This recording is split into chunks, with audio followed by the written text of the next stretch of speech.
Hi. The only things you need to know are that grandmother is Obachan and Ji-chan is grandfather. I already missed my parents. I wished they were coming on harvest with us instead of our grandparents. Obachan was so much more strict than my mother or father. She told us what to eat and drink and how to live. In Japan, her family had a plum tree in their backyard. She was convinced of the healing power of umeboshi, Japanese salty plums. They're difficult to eat because they're so sour, but she ate them like candy, spitting the seeds expertly into a bowl. Spitting seeds like that would have gotten me quite a scolding, but she didn't have to use her manners anymore because she was so old. Anyway, I was required to eat 2 plums a day, and I had to wear rubber gloves whenever I did the dishes. Even at Obachan's age, she had beautiful hands. She often held them in front of herself to admire.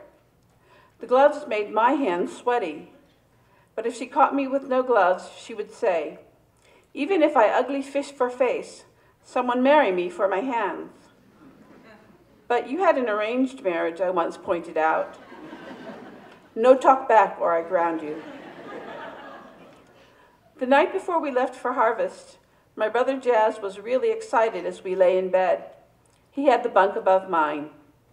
He was hoping he would make a friend this season. "Wouldn't it be great if I make 2 friends?" he said.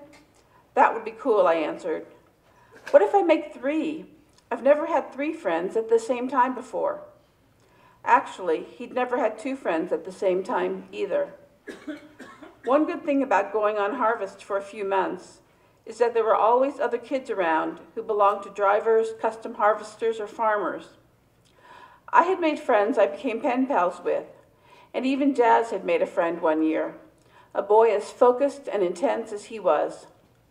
I was surprised that there could be 2 such boys in the world. There were probably others as well. I wished they could all meet one another and form a club called the Intense Boys Association. Jazz became quiet then, but I knew he wasn't asleep.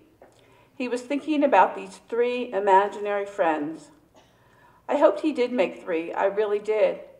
But thinking about it made me get a small pain in my stomach, because what was more likely to happen is that he would end up alone a lot, talking to himself, playing with plastic soldiers, building with Legos, and watching movies.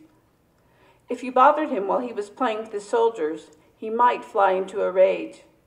You had to wait until he was taking a break. The hall light went on, and Ji-chan came into the bedroom. He pulled up the chair from my desk. "Tonight I tell you story of a weed," he said. "One day when I boy, I pulling weed in Orange Grove. Day hot, many weed, back hurt, bad day. Weed come all over the night before. Suddenly, more weed than I ever see. Weed my special enemy. I hate it more than anything. I have many nightmare about weed. But that day I find special weed I never see before. My mother scold me, but I take weed root carefully out, and I leave field and put my special weed in jar of water. Then after work, I plant it in wet soil. Every day I take care of that weed. It grow as tall as me, and that year we have best tasting orange crop ever. We raise price because everyone want our orange.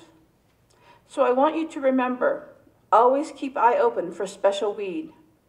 You both special weed. Oyasumi. Oyasumi nasai, Ji-chan, we said. Thank you.